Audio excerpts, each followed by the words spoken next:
Buenas tardes a todos. Gracias por acompañarnos en este acto. Muchas gracias a todas las autoridades y representaciones que ya han sido nombradas. Nuevamente, muchas gracias por acompañarnos, señora senadora provincial por la cuarta sección electoral, Erika Revilla. Y particularmente quiero saludar y agradecer a todas las instituciones educativas y sus representaciones, a todos los abanderados, a todos los escoltas, al personal docente que lo ha acompañado. Muchas gracias por estar acá. También a las representaciones de las instituciones. Muchas gracias, muchísimas gracias por estar presente en este acto. Quiero decirles que toca hoy recordar uno de los momentos más importantes y quizás vertiginosos de la historia de nuestro país. Y estoy hablando de la gesta de mayo de 1810. Quiero decir que me había puesto a pensar qué se podía decir en un momento como este, en esta circunstancia, y la verdad que a poco de pensarlo,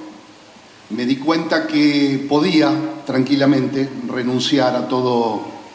pretensión de originalidad, porque creo que ya todo respecto de esta gesta se ha dicho mucho más después de tantos años, después de 211 años, después de tantos actos y después de tanta revisión de la historia. Todo lo más importante en cuanto a la descripción del hecho creo que se ha dicho.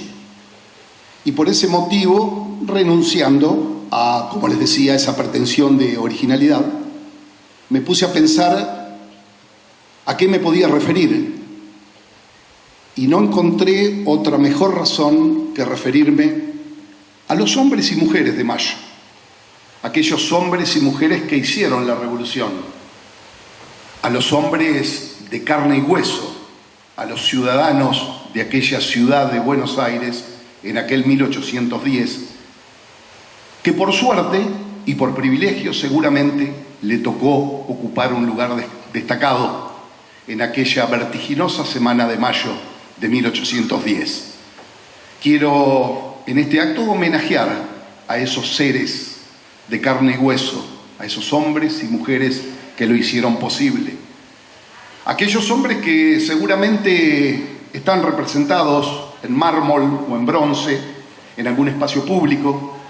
Su apellido está estampado en alguna placa de acero o de chapa indicando una calle o dándole el nombre a alguna plaza o algún otro lugar público de este bendito país. Yo quiero referirme a ellos y a todo lo que hicieron, pero también referirme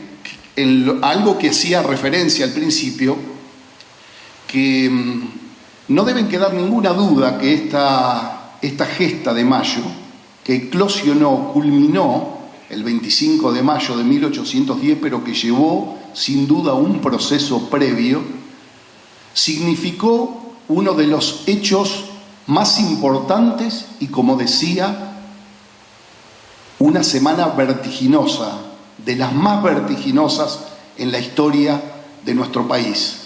No solamente en la historia lisa y llana, sino también en la historia institucional y, por qué no decirlo, en la historia constitucional de este país. Por supuesto que después de aquel evento, después de aquel 1810, hubo muchísimas otras semanas o hechos vertiginosos que tuvieron que ver con la institucionalidad, incluso semanas, hechos vertiginosos que nos hicieron perder la institucionalidad, pero este cobra especial relevancia porque este marcó el inicio de la institucionalidad.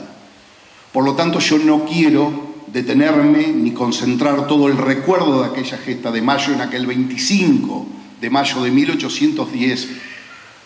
porque el mecanismo de la revolución ya se había puesto en marcha. La revolución, una de las principales revoluciones, sino la principal revolución de nuestra historia. Y digo esto porque después de este hecho histórico, muchos pseudos revolucionarios nos han planteado pseudos revoluciones, entendiendo la revolución como el verdadero cambio del status quo que lleva felicidad, progreso y bienestar a los pueblos, y en eso se han quedado. Quiero decir, después de 1810 nos encontramos con infinidad de lo que yo denomino humildemente revoluciones inconclusas. Aquella, la de 1810, fue la verdadera revolución. Un tiempo antes ya se comenzaba a gestar, y no precisamente en la ciudad de Buenos Aires. Se había empezado a gestar en el norte del Virreinato del Río de la Plata, allí en la ciudad de Chuquisaca, territorio hoy de la vecina República de Bolivia, y en donde precisamente allí ocurre un hecho histórico importante que fue denominado la rebelión de Chuquisaca, y allí un célebre pensador, un célebre argentino, tucumano él, Bernardo de Monteagudo, que escribió precisamente por aquel tiempo sus famosas charlas entre Atahualpa y Fernando VII, expresaba al inicio de aquel hecho histórico que se denominó la rebelión de Chuquisaca, que la pasividad nos había colocado casi en el punto de la estupidez. Nos dijo también en aquel momento que si bien podía ya cuestionarse la conquista, también debería cuestionarse con muchísimo más énfasis el mantenimiento de la ocupación. Esa, sin ningún lugar a dudas, fue la llama que encendió la revolución. Monteagudo, conjuntamente con nuestros próceres, repito, con nuestros hombres de carne y hueso, ya habían tomado contacto con la doctrina revolucionaria que había emanado de la Revolución Francesa de 1789. Y allí sí me traslado hasta aquella vertiginosa semana de mayo de 1810, que, repito, eclosiona el 25 de mayo, pero que en realidad la esencia de la revolución lo estuvo, como ustedes todos lo saben, en el Cabildo Abierto del 22 de mayo de 1810. Allí se expusieron las teorías revolucionarias, las teorías que comenzaban a marcar el camino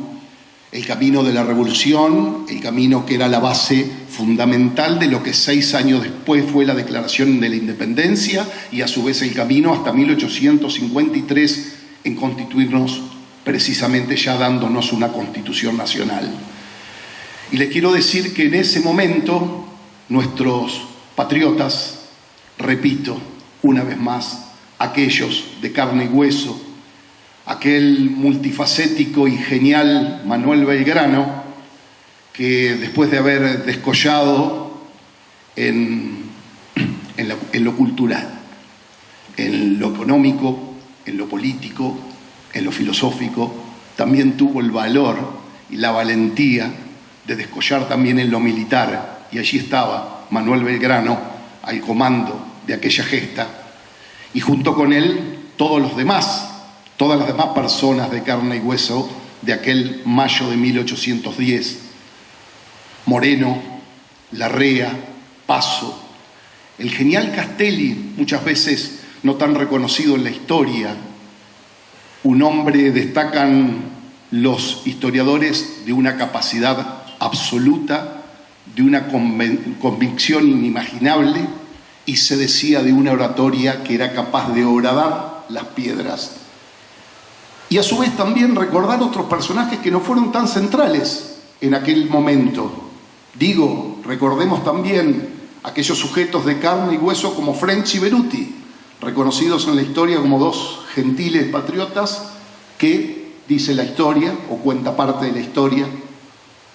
distribuían frente al cabildo los distintivos, la escarapela, que todavía no existía. Y lo que hacían estos dos gentiles patriotas, o aparentemente tranquilos patriotas, era precisamente estar otorgando un distintivo para que se pueda identificar perfectamente fuera del Cabildo a las personas que estaban a favor de la revolución, de aquellos que estaban en contra, y siempre, por supuesto, por si las cosas se complicaban. Estas dos personas, sin ninguna duda, estaban allí destinados, sin ninguna duda,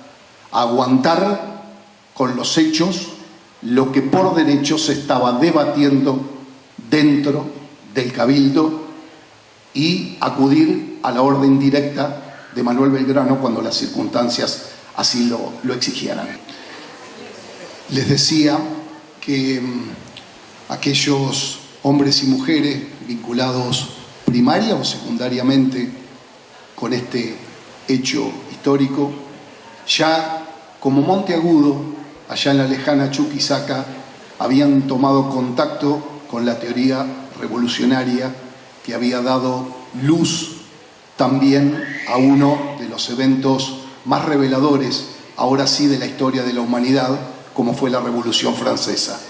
Allí nuestros patriotas habían tomado conocimiento de las teorías revolucionarias que esbozaban Montesquieu, Locke, Rousseau, Thomas Hobbes. Ya ellos tenían un claro concepto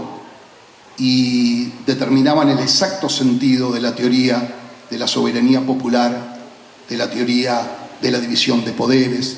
del contrato social de Rousseau, y por lo tanto sostenían que, ya no estando ligados a la madre patria, el pueblo tomaba en sí la representación del poder y lo administraba precisamente por este principio de la soberanía popular. Quise en estas palabras, como les decía,